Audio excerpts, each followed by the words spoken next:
অভিষেকের কালীঘাটের বাড়ির বাইরে পুলিশ। সাত সকালে অভিষেক বন্দ্যোপাধ্যায়ের বাড়ির বাইরে পুলিশ। অভিষেকের বাড়ির সামনে শালবনী থানার পুলিশ। অভিষেকের বাড়ি ঘিরে রেখেছে কেন্দ্রীয় বাহিনী, রয়েছেন ডিএমজির কর্মীরাও। অভিরূপা সাহা রয়েছেন ফোন লাইনে। অভিরূপা, একেবারে সাত সকালে ঘড়িতে এখন মাত্র 7:08 অভিষেক বন্দ্যোপাধ্যায়ের বাড়ির সামনে পুলিশ, কি কারণে? দেখো, বিষয়টা স্পষ্ট নয় কেন তারা গিয়েছেন।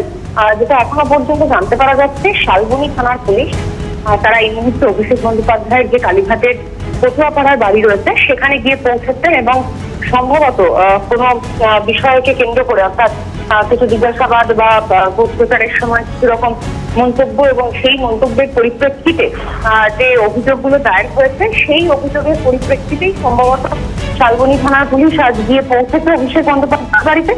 এবং সেখানে মূলত কি কারণ সেটা স্পষ্ট নয়, তবে তারা বাড়ির বাইরেই অপেক্ষা করছেন বলে এখনো পর্যন্ত খবর।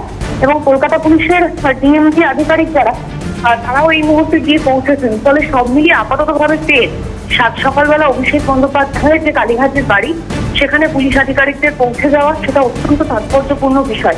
এবং কেন তারা পৌঁছেছেন সেটা কিন্তু পরবর্তীকালে সময় গড়ালে স্পষ্ট হবে। বেশ, ধন্যবাদ অভিরূপা। ফোন লাইনে ছিলেন প্রতিনিধি অভিরূপা সাহা।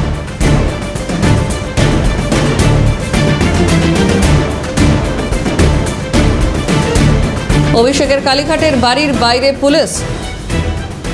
সাত সকালে অভিষেকের বাড়ির বাইরে পুলিশ। অভিষেকের বাড়ির সামনে শালবনী থানার পুলিশ। তবে কি কারণে পুলিশ পৌঁছেছে তা এখনো পর্যন্ত স্পষ্ট নয়।